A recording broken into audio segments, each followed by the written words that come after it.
My name is Habiba and my topic name is orthopedic impairment.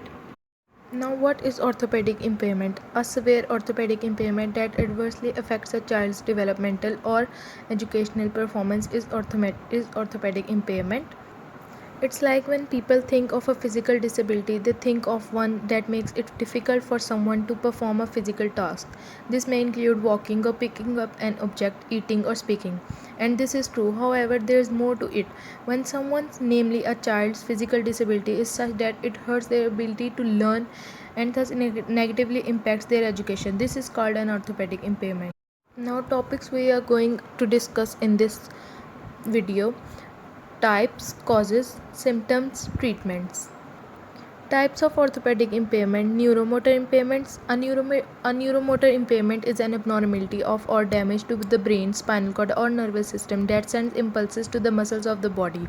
These impairments are acquired at or before birth and often result in complex motor problems that can affect several body systems.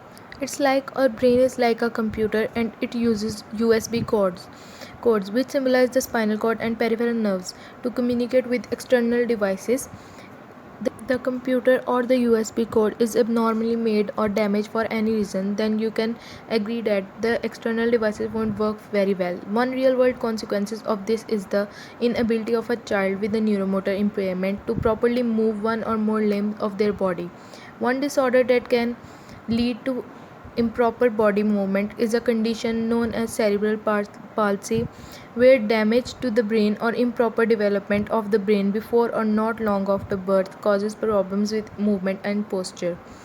Then other type is degenerative disease, a disease in which the function or structure of the affected tissues or organs changes for the worse over time. Alzheimer's disease is most common example of this type. You can also think of this as a computer that gets slower and slower over time, or a code that develops cracks over time. Real world example of this is problem school children may face is called muscular dystrophy. This is a term that actually refers to a group of disorders that have at their core weakness and loss of muscle mass. Then the third type is musculoskeletal disorders. Musculoskeletal disorders or MSDS are injuries and disorders that affect the human body's movement or musculoskeletal system. For example, muscles, tendons, nerves, disc, blood vessels, etc. Then here is how orthopedic impairment caused because of these three types: neurological, epilepsy, traumatic brain injury, cerebral palsy, spinal cord injury. Then musculoskeletal, muscular dystrophy, clubfoot and hip dysplasia. Then in degenerative limb malformation, limb deficiency. Then we have causes: birth trauma, distress experienced by a mother during or after childbirth. Then burns. Cerebral palsy is a group of disorders that affect a person's ability to move and maintain balance and posture. CP is the most common motor disability in childhood. Then fractures, genetic abnormality. Genetic abnormality means the absence of a member. Clubfoot, baby's foot is twisted out of shape or position. Then injury. I have also given pictures on the right side. Next we have symptoms: stiffness, instability, weakness, pain, swelling, commonly in the back, neck and other areas. Which means person with orthopedic impairment can feel pain and swelling in the back, neck and other parts of his body.